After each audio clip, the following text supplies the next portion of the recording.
radiyo mwumva ni radiyo Urumuri, ijwi rya sosiyete sivile nyarwanda, ijwi rya buri munyarwanda.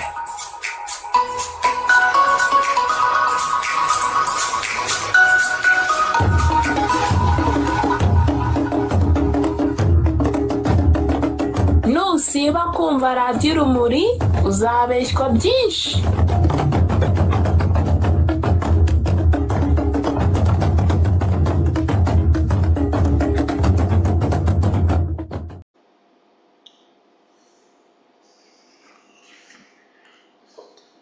Mesdames et messieurs, bonsoir.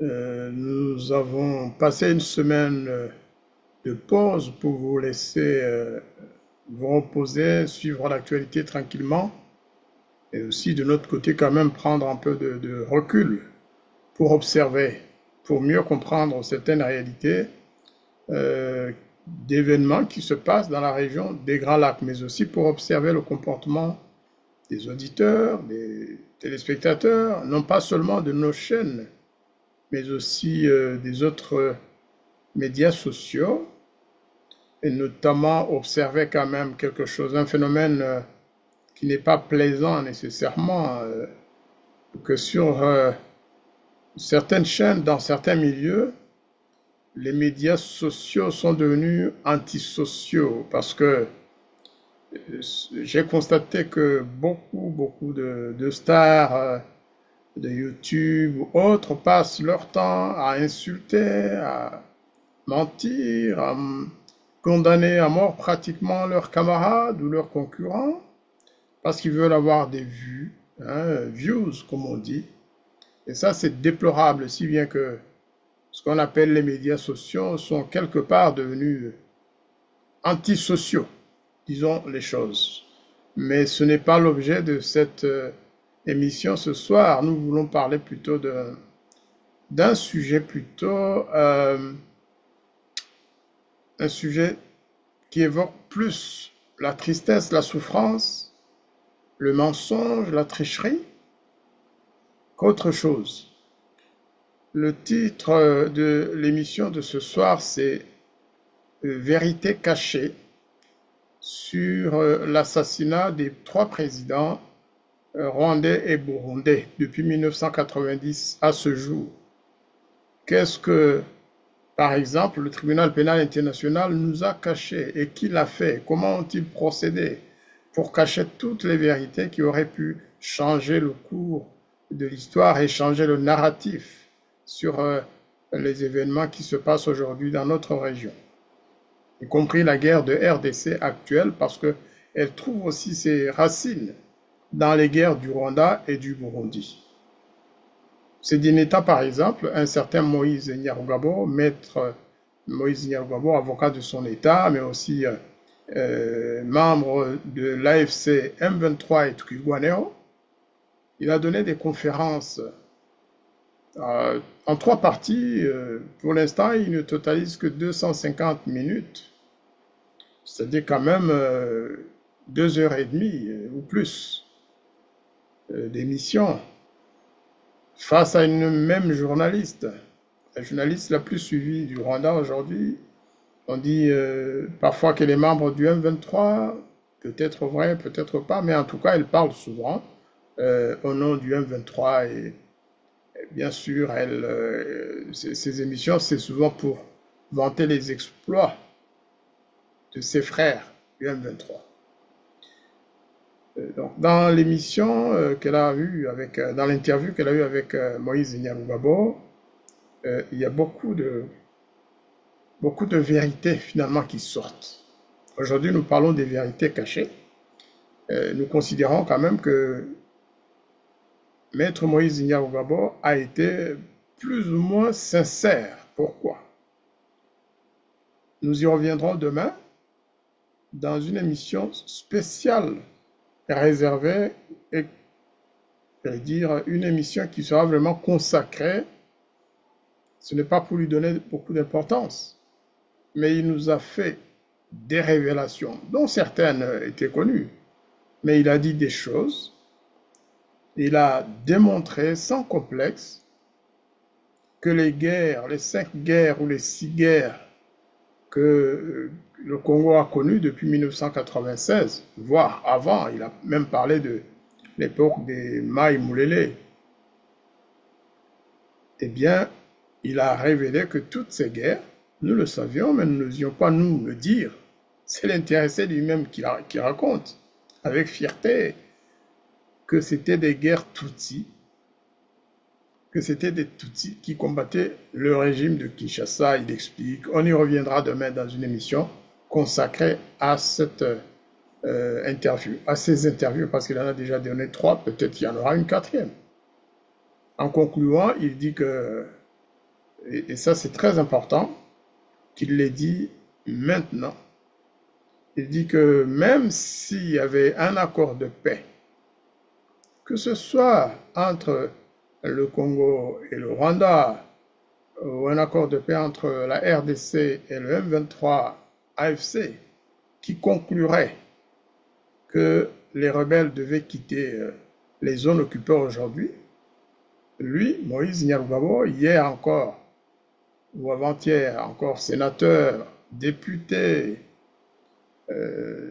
parce que dans l'émission, il se vante aussi des très bonnes relations qu'il a eues avec Joseph Kabila pendant tout son mandat, après l'avoir combattu.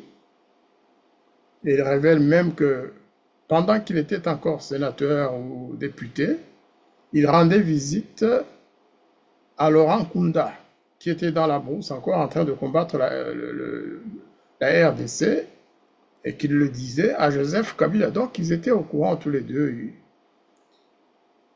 Je vais vraiment essayer de traduire toute l'émission en français, parce que bien sûr il a donné ses interviews en Kinyarwanda.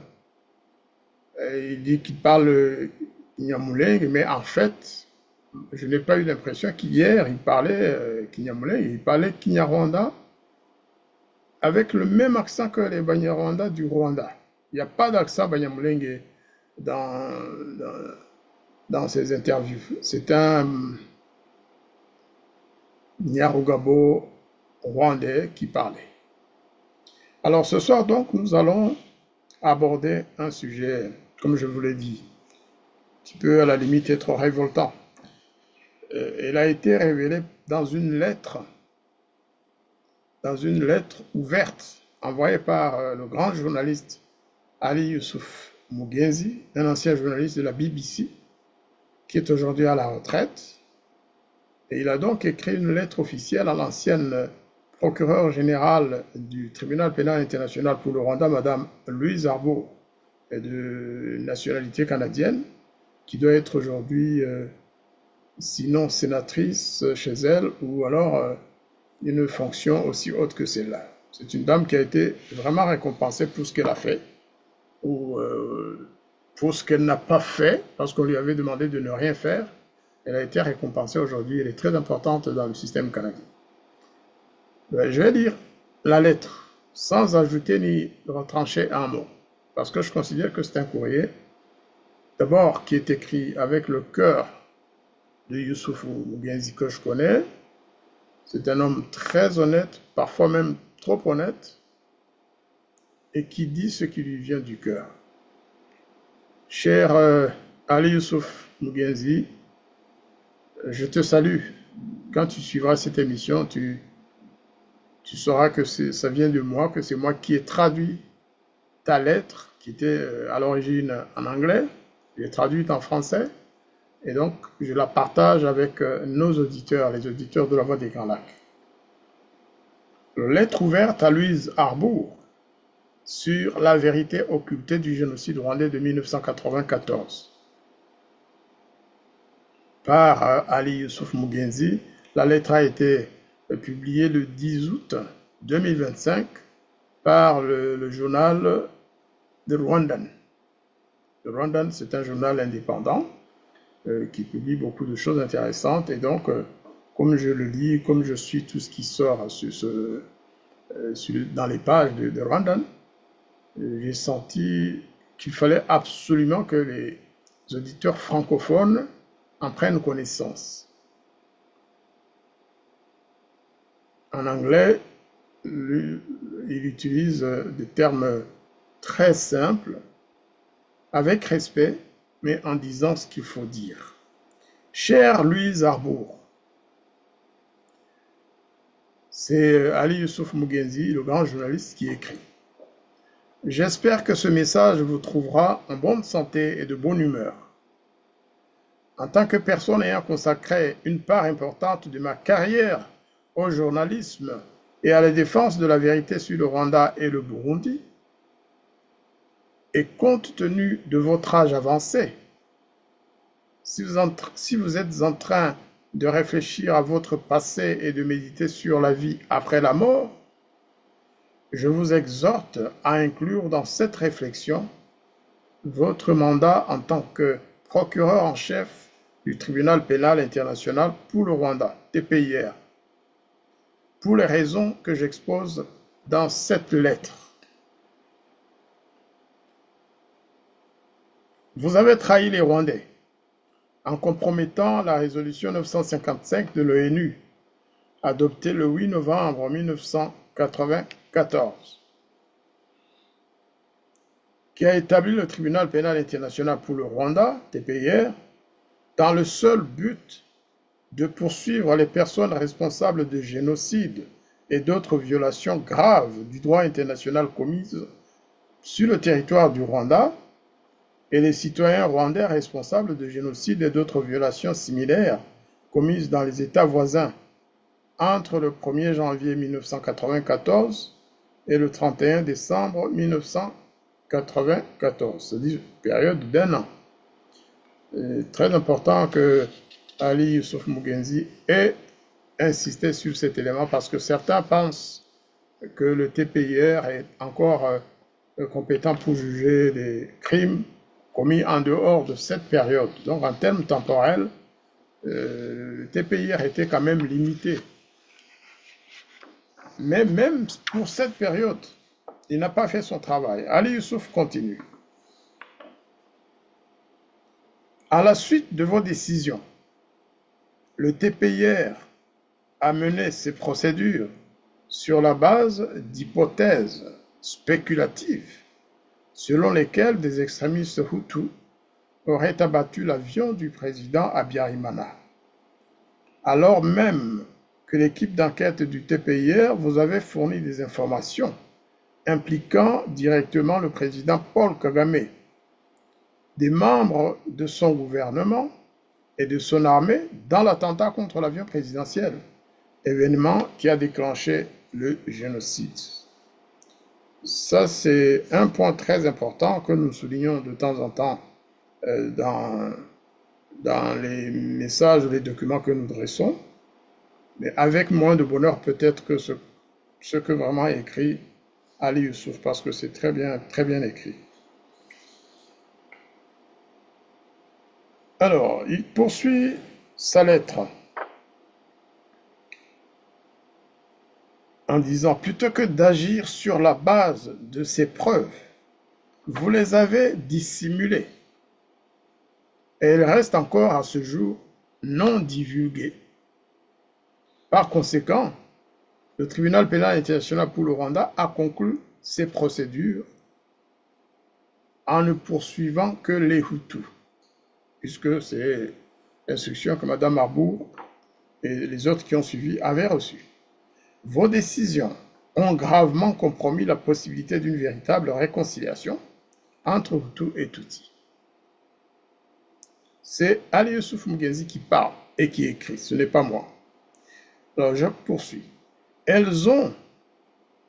Vos décisions donc, ont gravement compromis la possibilité d'une véritable réconciliation entre Hutus et Tutsis. Elles ont déformé l'histoire du génocide rwandais à un tel point que la corriger serait difficile sans réactiver la résolution 954.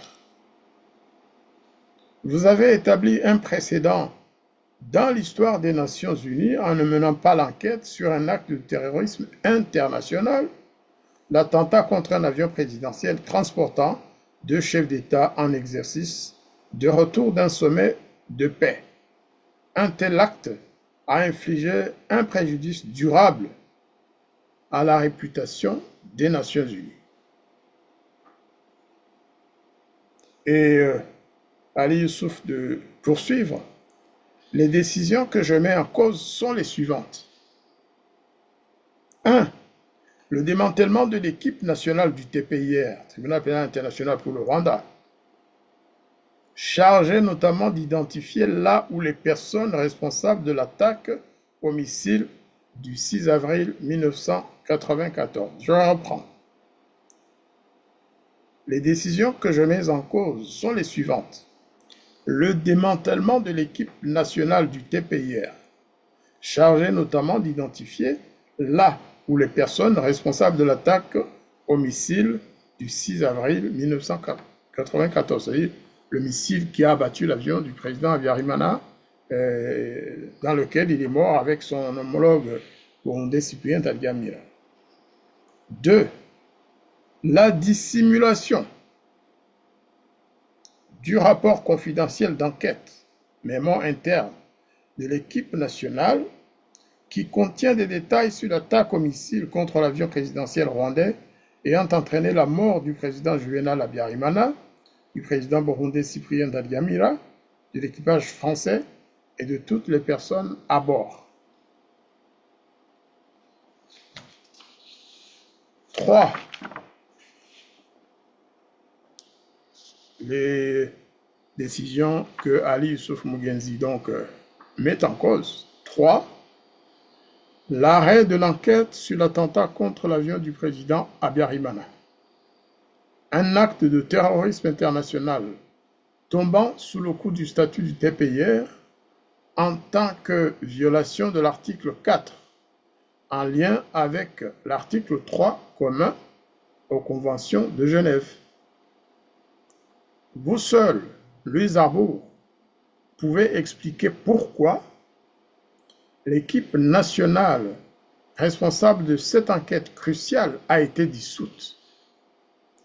Cette enquête vous avait informé qu'elle était sur le point de découvrir la vérité concernant les deux théories concurrentes sur l'attentat. La communauté internationale avait longtemps attribué l'attaque à des Hutus extrémistes proches du président Habyarimana, mais aucune preuve ne soutenait cette théorie. Certaines spéculations impliquaient le Front patriotique rwandais et certains éléments allaient dans ce sens. L'équipe avait obtenu en 1996 l'information qu'un soldat de la mission des Nations Unies pour l'assistance au Rwanda, MINUA, avait entendu sur les ondes du réseau radio du FPR, peu après le crash, un message indiquant que la cible a été atteinte. Un soldat des forces armées rwandaises, FAR, avait rapporté un message similaire. En février 1997, l'enquête prit un tournant décisif.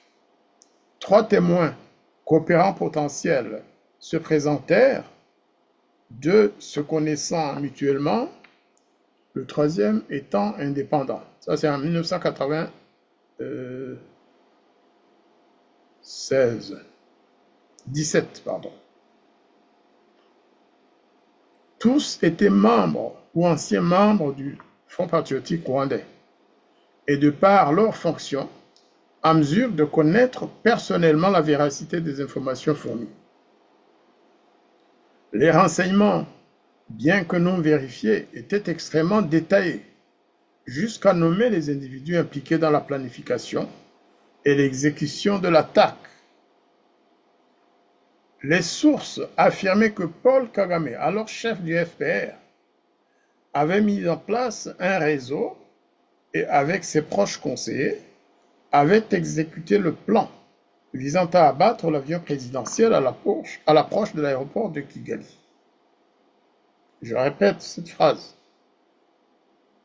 Et c'est toujours la lettre ouverte envoyée par Ali Youssouf Mugenzi à Madame Arbour, Louise Arbour, ancienne procureure générale du TPIR. tribunal pénal international pour le Rwanda, basé à Arusha. Je reprends donc la phrase. Les renseignements, bien que non vérifiés, étaient extrêmement détaillés jusqu'à nommer les individus impliqués dans la planification et l'exécution de l'attaque.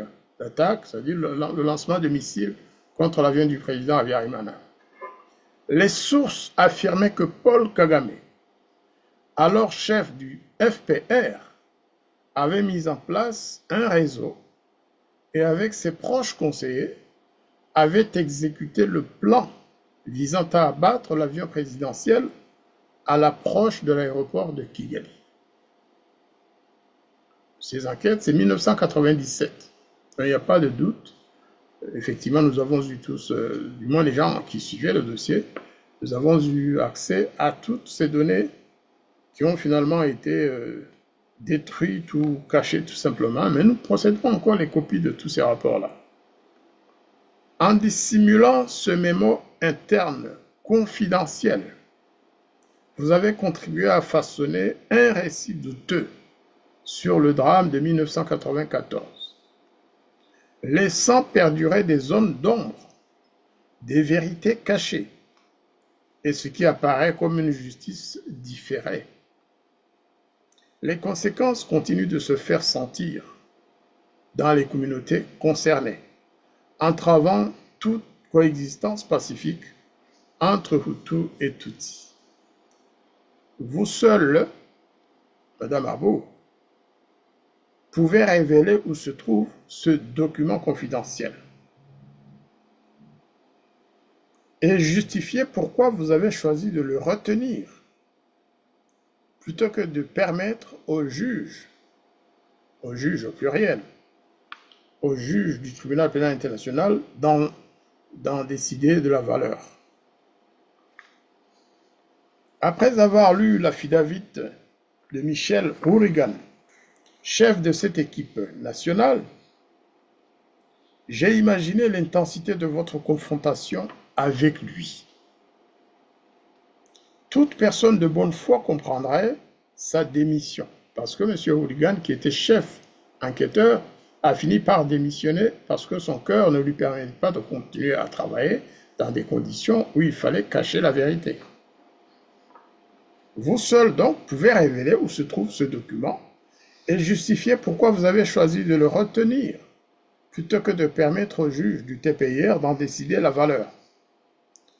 Après avoir lu l'affidavit de Michel Hourigan, poursuit Ali Youssouf Mugezi, après avoir lu l'affidavit de Michel Hourigan, chef de cette équipe nationale, j'ai imaginé l'intensité de votre confrontation avec lui. Toute personne de bonne foi comprendrait sa démission. Il a déclaré, je cite, « J'ai enduré des difficultés du fait de Louise Arbour et des Nations Unies, car ma carrière au TPIR a été prématurément et honteusement interrompue. J'étais honoré de servir au TPIR, Tribunal pénal international pour le Rwanda.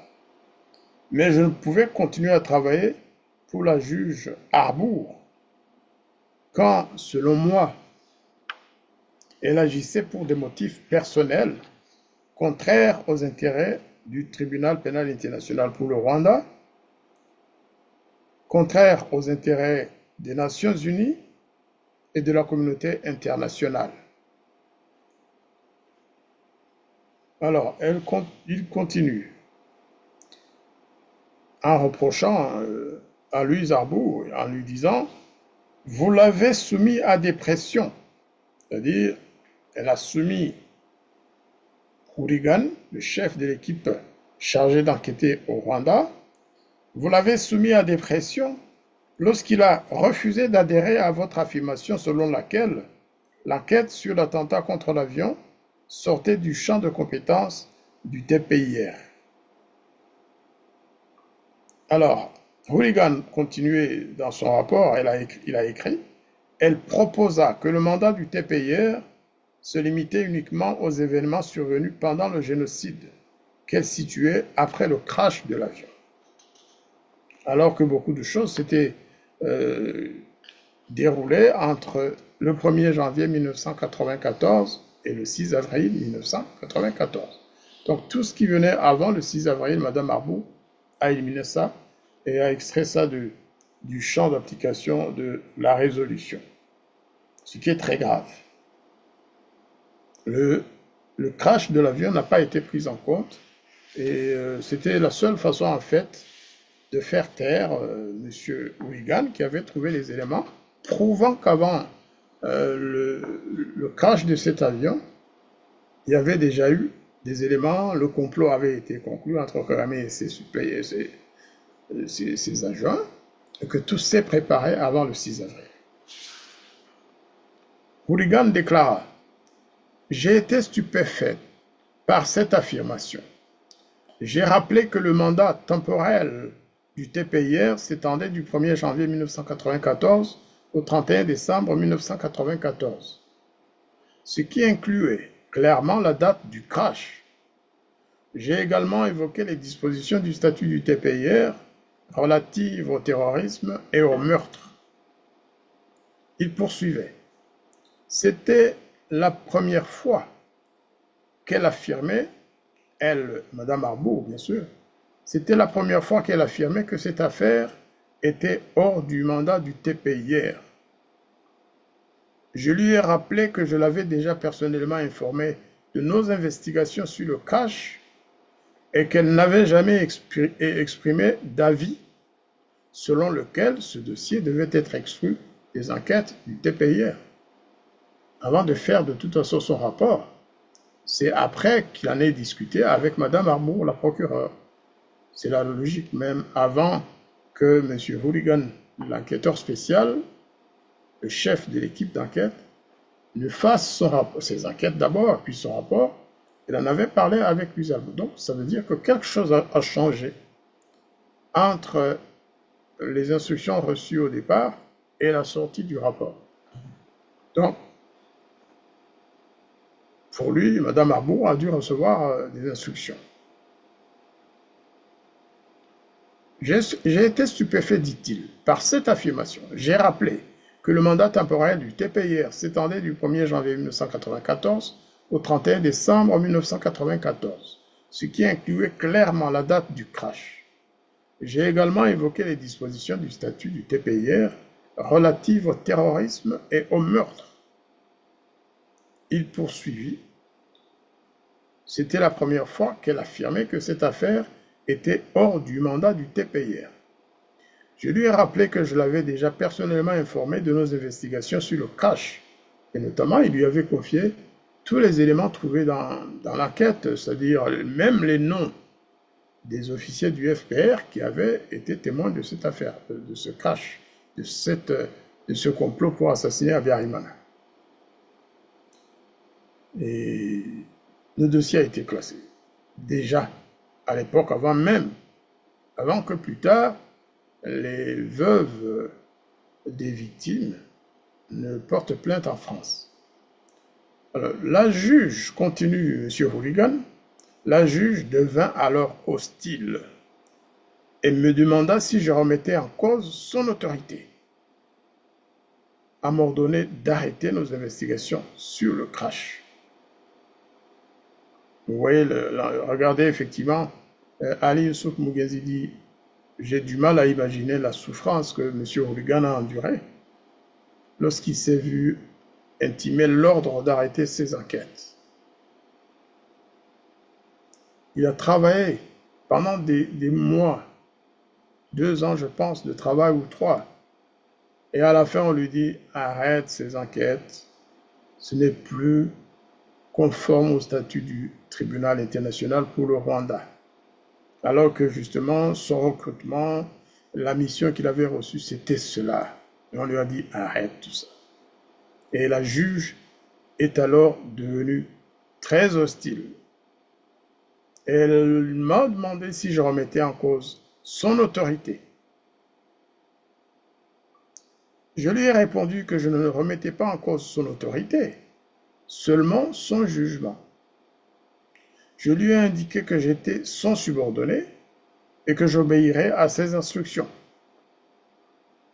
Elle me demanda alors si le mémo que j'avais préparé pour elle était l'unique copie. Vous voyez, lorsqu'un supérieur vous demande si vous n'avez pas fait plusieurs copies, l'intention est claire. Ça veut dire, si vous n'avez pas fait de copie, c'est bien. Le rapport que vous m'avez fait, je vais le faire disparaître et il n'y aura jamais de traces. Mais c'est mal connaître M. Hooligan, qui était quand même un enquêteur chevronné. Bon, elle me demanda donc de quitter la pièce quasiment.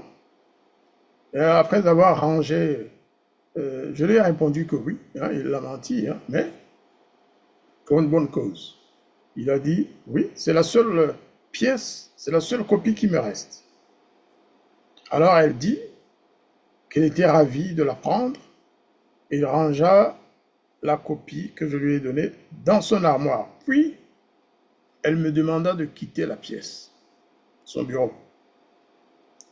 J'ai été extrêmement préoccupé par cette décision, que je jugeais erronée, en droit comme en politique. Je suis rentré à Kigali, parce qu'il était allé au siège du tribunal, et peu de temps après, j'ai démissionné du tribunal pénal international pour le Rwanda. Même James R. Lyons, commandant des enquêtes au TPIR, c'est-à-dire le chef des enquêtes au TPIR, alors que Hooligan était chef de l'équipe nationale, si je puis dire, des enquêtes qui se passaient au Rwanda et qui avait notamment contacté des officiers de l'UFPR qui avaient assisté au complot et qui avaient témoigné. Même M.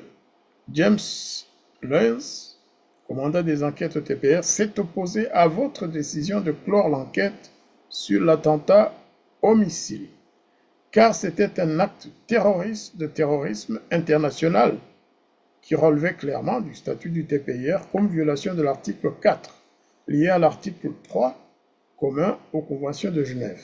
En tant que commandant ou chef des enquêtes, c'est maintenant M. Lyons qui écrit, je considérais que cette enquête faisait partie intégrante du mandat du TPIR. Elle fut l'étincelle qui embrasa tout le Rwanda, causant la mort de 700 000 à 1 million d'hommes. Là, on ne va pas revenir sur ces chiffres aujourd'hui. En tout cas, c'est ce qu'il a écrit, le juge enquêteur. 700 000 à 1 million d'hommes, de femmes et d'enfants. Le Conseil de sécurité de l'ONU avait exprimé son indignation face à cet attentat et avait ordonné que toutes les informations à son sujet soient collectées. L'article 4 du statut du TPIR incluait expressément les actes de terrorisme dans la liste des infractions. À mes yeux, écrit donc le chef des enquêteurs, M. Lyons, à mes yeux, il y avait plus que suffisamment de raisons pour considérer l'attentat comme un crime international relevant de notre juridiction. Je continue la citation. Aucun membre de la direction du TPIR ne m'a jamais indiqué que cette enquête sortait du mandat. Au contraire, les discussions entre responsables portaient sur l'ampleur du défi à relever pour identifier les coupables. Monsieur Hooligan, là c'est le chef des enquêtes au niveau du tribunal pénal qui écrit, et je crois qu'il est cité par Monsieur Hooligan, Michael Hooligan, qui le cite, parce que c'était son patron, c'était son chef direct. Alors, M. Lyons continue, M. Hooligan me tenait régulièrement, ainsi que d'autres cadres du TPIR, informés de l'avancement des enquêtes, y compris celles sur le crash de l'avion. Hooligan et certains membres de son équipe ont informé la procureure Louise Arbour lors d'une de ses rares visites à Kigali de cela. Jamais la juge Arbour ne m'a fait savoir, ni à moi ni à d'autres enquêteurs de haut rang, à ma connaissance, que le crash était hors mandat. C'est pourquoi les enquêtes ont continué. Ce qui prouve que la procureure a reçu des instructions contraires ultérieurement, parce qu'il y avait des raisons politiques très probablement. sûrement d'ailleurs. Louise Arbour, j'ai fini la citation, je continue la lettre de M. Mugenzi. Louise Arbour, les Rwandais restent perplexes face à vos décisions. Hourigan, soupçonnez que vous aviez subi des pressions extérieures.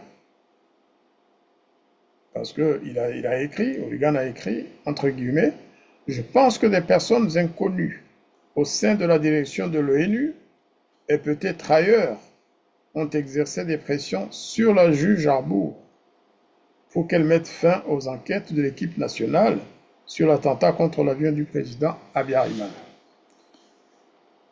Cela a été écrit par Hourigan, et je précise que nous avons tous les éléments prouvant justement que ces enquêtes ont été cachées ou retirées de la circulation pour ne pas gêner le régime de Kigali, dont le chef était le criminel numéro 1. Cependant, Edward S. Herman et David Peterson, auteurs de Enduring Lies, The Rwandan Genocide in a Propaganda System, 20 years later, c'est-à-dire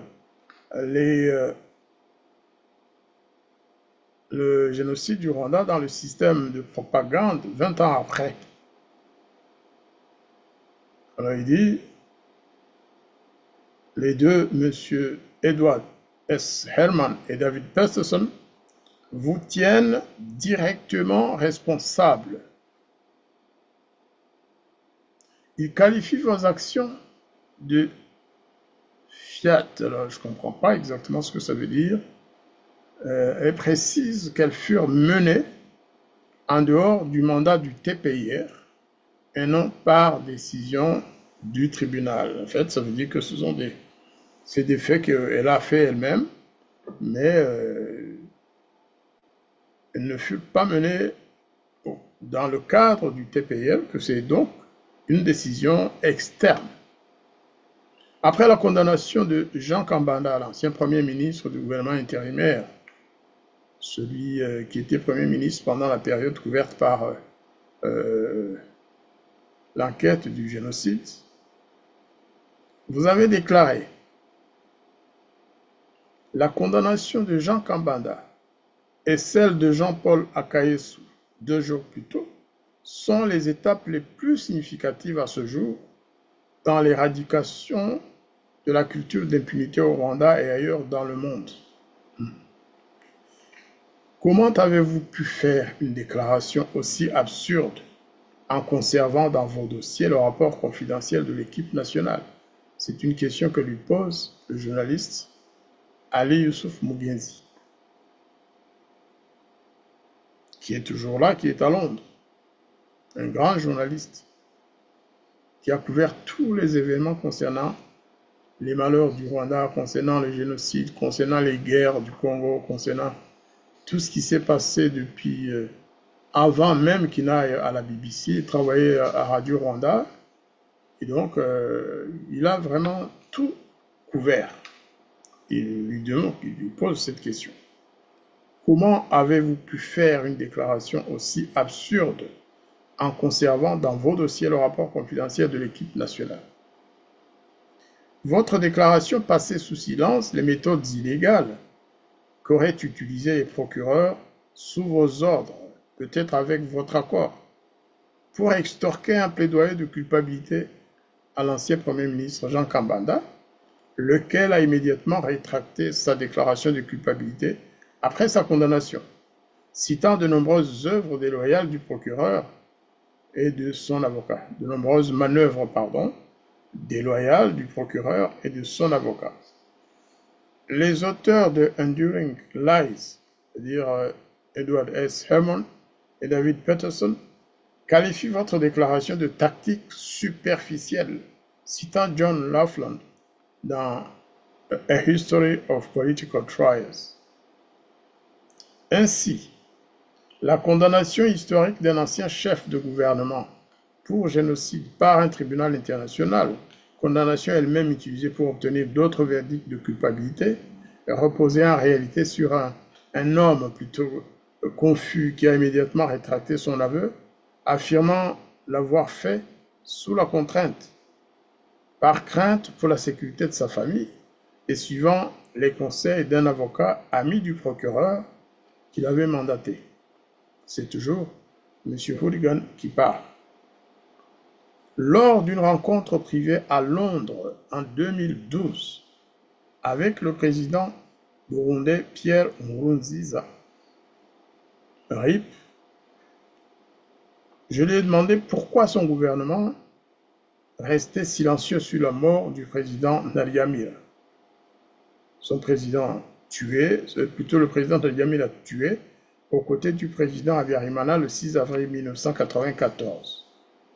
Je me souviens qu'il m'a dit en Kirundi, Amaboko yacu araziritse, c'est-à-dire nos mains sont liées. C'est ce qu'aurait répondu le président Nkurunziza. Et je crois, parce que c'est Ali Youssouf Mugezi qui écrit en l'occurrence, qu'il a rencontré le président Nkurunziza dans le cadre du travail qu'il faisait, dans le cadre du travail de journaliste. Il a rencontré, ils ont discuté, il en a profité pour lui poser cette question. Pourquoi le Burundi restait silencieux sur la mort du président Nariamira, le prédécesseur de Peter Nkurunziza? Celui-ci a répondu, nos bras sont liés, nous ne pouvons rien faire. Comment lui ai-je demandé? Dans sa réponse, le président Nkurunziza a mentionné votre nom, c'est-à-dire le nom de Louise Arbour. Son langage corporel trahissait une profonde colère envers vous. Il m'a dit que vous étiez responsable du démantèlement de l'équipe nationale et de la confiscation du rapport de l'équipe Hooligan. Selon lui, un ou plusieurs pays influents au sein de l'ONU vous auraient poussé à ces décisions pour protéger les individus et réseaux responsables de l'attentat. Il jugeait qu'en parler à l'ONU à ce moment-là aurait été inutile. Il a raison parce que beaucoup d'autres ont essayé et ils ont été conduits. De toute façon, les Nations Unies cachaient tous ces rapports-là pour protéger le régime rwandais de Paul Kagame. Nkurunziza m'a dit, c'est Ali Youssouf Mugezi qui parle, et il parle du président Peter Nkurunziza du Burundi à l'époque. Nkurunziza m'a dit que le Burundi soulèverait la question à l'ONU au moment opportun. Il est mort 8 ans plus tard, toujours en fonction, sans avoir tenu cette promesse. J'ignore si le gouvernement actuel partage cette position. C'est Ali Youssouf qui conclut en disant « J'ignore si le gouvernement actuel du Burundi partage la position que m'avait exprimée le président Peter Nkurunziza. Est-ce que le Burundi va s'occuper du dossier de l'assassinat du président Cyprien Ntaryamira beaucoup plus sérieusement? Je souhaite et je pense que ce sera le cas. » Nkurunziza considérait les deux présidents comme des martyrs de la paix, victimes d'opposants à la stabilisation des deux pays. L'assassinat de Ntaryamira a profondément marqué les Hutus burundais, d'autant que celui-ci n'était en fonction que depuis 2 mois. Il a été assassiné 2 mois après son accession au pouvoir. Son prédécesseur, Melchior Ndadaye, premier président Hutu élu démocratiquement, avait été assassiné par l'armée Tutsi 3 mois après son élection. Ici, comprenez bien les choses. Le président Melchior Ndadaye a été élu, le premier Hutu à avoir été chef d'État du Burundi. Il a été élu démocratiquement par le peuple dans des élections organisées par le régime du président Buyoya, le régime Tutsi, qui a tout fait pour gagner les élections, mais c'est le jeune Melchior Ndadaye, jeune homme du peuple qui a été élu. Et 3 mois après, il a été assassiné. Et son successeur, Cyprien Hadiamila, lui, n'a pas fait 3 mois. Au bout du 2e mois, il a été assassiné en compagnie du président rwandais, Juvenal Habyarimana. Par la même armée, l'armée Tutsi qui a assassiné le président Ndadaye, c'est la même qui a assassiné avec leurs collègues du FPR, c'est eux qui ont assassiné le président Habyarimana et le président Hadiamila. Ça, c'est aussi prouvé. Parce que Kagame était à Bujumbura avant l'assassinat de Melchior Ndadaye pour préparer l'assassinat du président. Et en 1994, c'est lui qui était à la manœuvre avec ses amis du haut commandement du Burundi pour assassiner les 2 chefs d'État. Voilà donc comment on a connu, on n'ajoute pas les personnes mortes ou assassinées en 1972.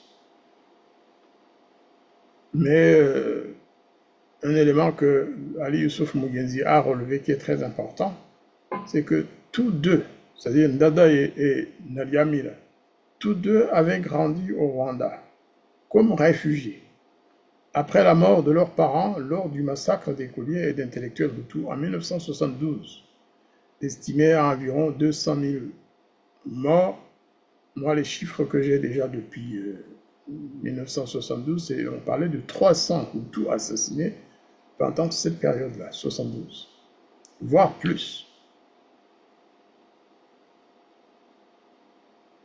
qui donna à la région des Grands Lacs un premier aperçu d'une vague de tueries à caractère génocidaire par la même armée burundaise de l'époque,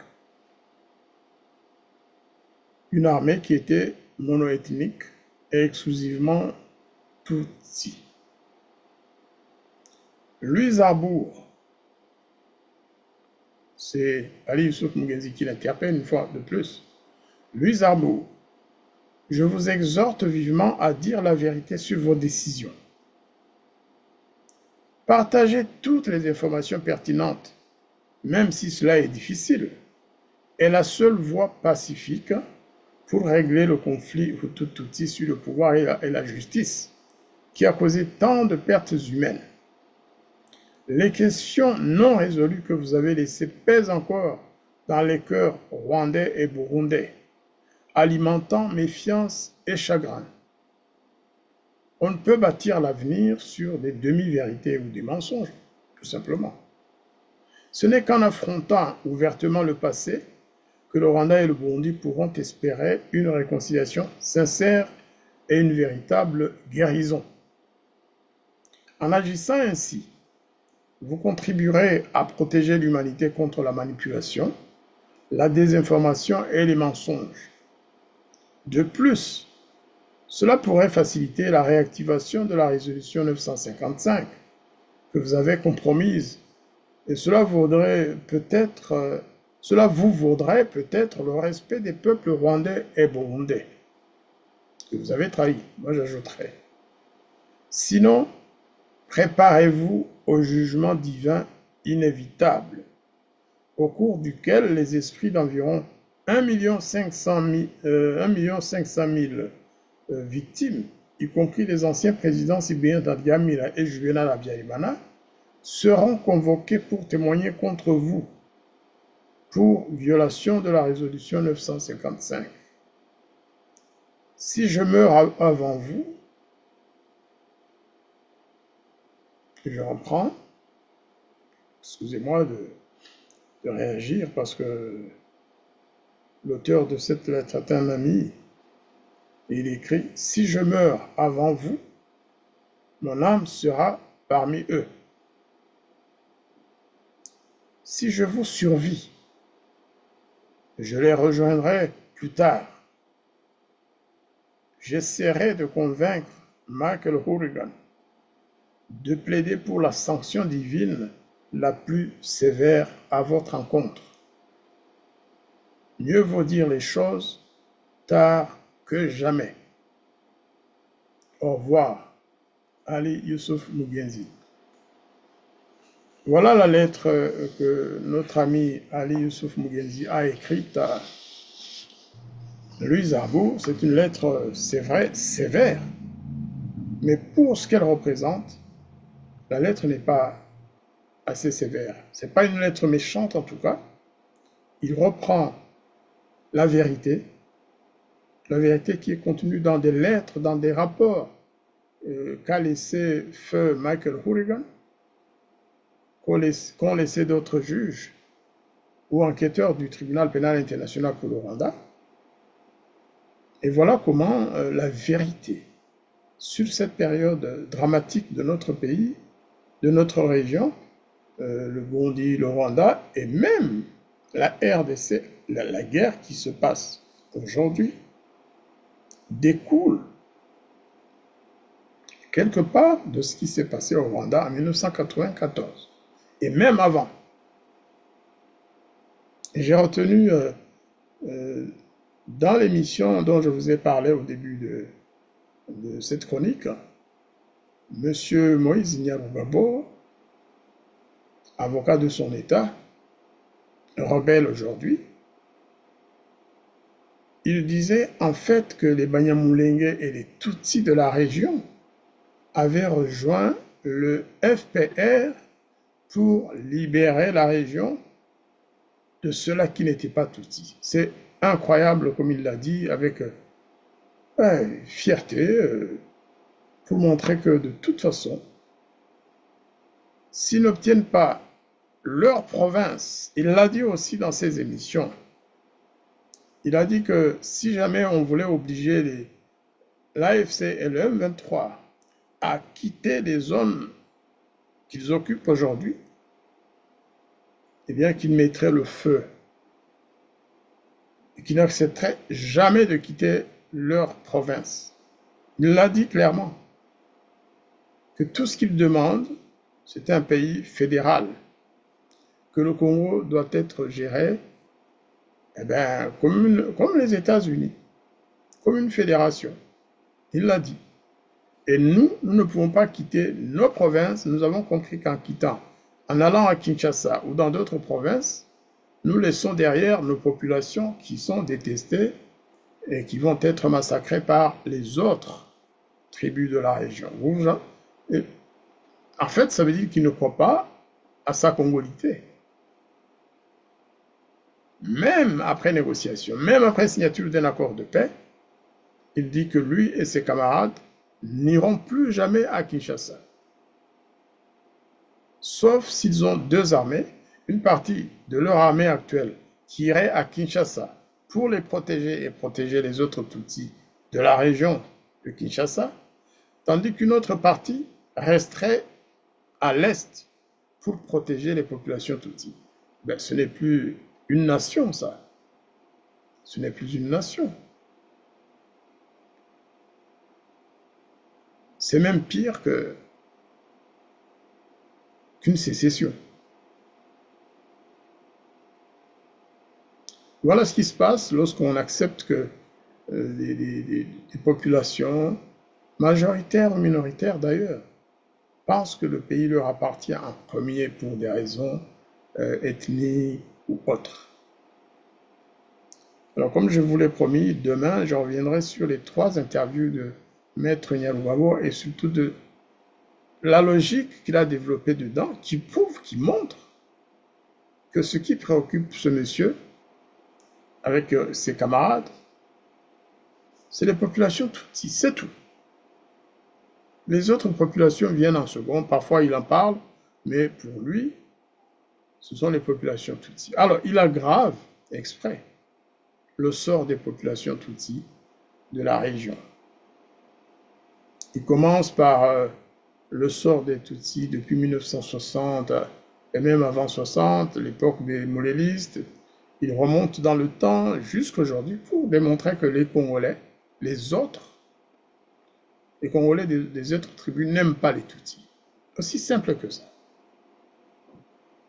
C'est ce que affirme Maître Nyarugabo et c'est ce que demain je vais essayer de rendre en français parce que il a fait ses interviews en Kinyarwanda avec une journaliste rwandaise Et lorsqu'il parle du Rwanda, à la fin de son émission, il dit, la journaliste lui a demandé, est-ce que vous avez rencontré des militaires rwandais ici chez vous? Parce que la conférence, plutôt l'interview se passait en bord du lac Kivu, très probablement pas loin de l'ancien château de Mobutu, le palais de Mobutu. En tout cas, on voit le lac Kivu couler derrière M. Nyarugabo. Il dit, moi, depuis que je suis ici, je n'ai jamais vu ni rencontré de soldats rwandais. Donc, il n'y en a pas, tout simplement. Il n'y a pas de militaires rwandais en RDC. C'est Nyarugabo qui tranche. En revanche, il explique que la guerre qu'il mène, que c'est la même que le Rwanda soutient, parce que tout simplement, c'est des Tutsis qui sont au Rwanda et qui doivent défendre les Tutsis de RDC. Donc je vais essayer vraiment de traduire ça littéralement sans trahir l'esprit ou la lettre de cette interview, parce que je ne pourrais pas vous passer l'interview. D'abord, elle est en Kinyarwanda. Ensuite, je n'ai pas le droit de le faire, mais j'ai le droit de la commenter et de la traduire surtout en français. Chers amis qui avez suivi cette émission, je vous demande d'abord de liker l'émission, de soutenir notre chaîne, comme d'habitude, liker, ça se fait comme ça, sur le truc de like. Ensuite, partagez cette émission à tous ceux que vous pouvez voir, tout ce que vous avez dans votre réseau de contacts, à vos amis. Ça nous permet de résister à toutes les attaques que nous subissons tous les jours. Vous savez, ces derniers temps, nous avons failli fermer la chaîne parce que c'était trop. Par moment, des gens nous disaient, nous venons de liker, mais ça n'entre pas, ça ne passe pas. Ou alors, tout simplement, on nous bloquait pendant l'émission. Bref, nous espérons que nous en sortirons, grâce à vous aussi, grâce à votre soutien, grâce aux commentaires que vous envoyez positifs, alors que les autres, eux, attaquent notre émission, nos émissions, en disant que nous proposons des émissions ou des propos négationnistes, anti-Tutsi, alors que ce n'est pas possible tout simplement. Nous ne sommes pas payés pour être anti-Tutsi ou anti-Hutu, non, pas du tout. Nous sommes une chaîne indépendante, mais alors, notre indépendance ne peut pas être neutre. Nous combattons contre les mensonges, contre l'injustice et pour la paix. Là, c'est notre ligne de conduite. Nous sommes engagés dans cette voie-là. Inutile de chercher à nous nuire ou de bloquer nos émissions. Nous poursuivons notre combat. Alors, chers amis, je vous remercie et je vous donne rendez-vous demain pour les commentaires et les analyses que je ferai sur l'interview, les 3 interviews que Moïse Nyarugabo a données. Ce n'est pas pour lui donner beaucoup d'importance, loin de là. Et c'est pour que ceux qui ne parlent pas Kinyarwanda comprennent jusqu'où l'Alliance Fleuve Congo et le M23 sont prêts à aller. Jusqu'où Nyarugabo était en accord avec Kabila pour tout ce qui se passe aujourd'hui. Il explique comment Kabila a envoyé des militaires à Banyamulenge pour aller massacrer les Bafulero, les Balaga et les autres du Sud Kivu. Il le dit. Cette fois-là, il souriait quand même, il disait oui, il l'a fait.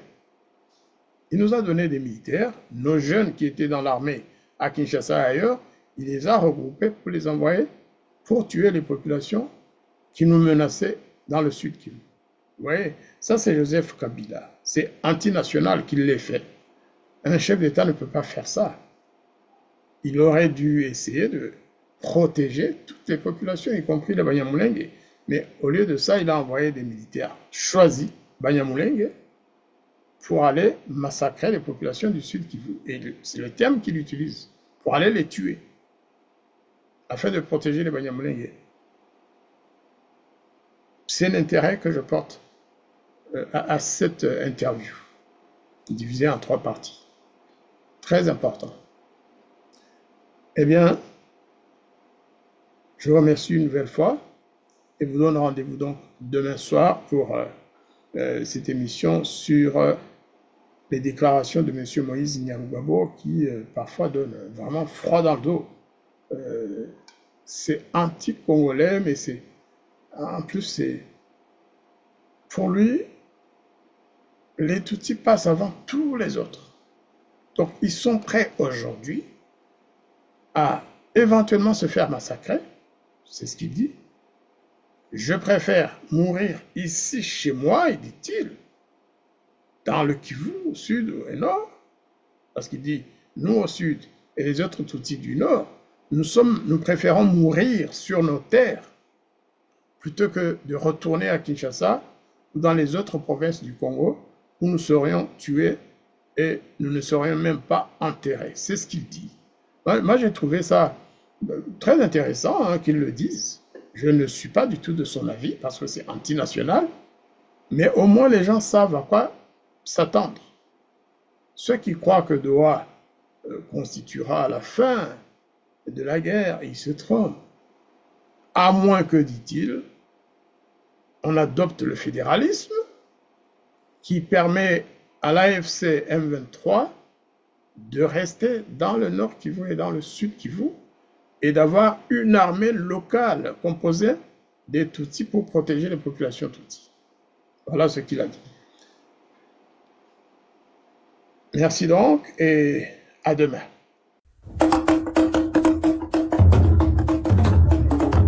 iradiyo umva ni radiyo urumuri ijwi rya sosiyete sivile nyarwanda, ijwi rya buri munyarwanda.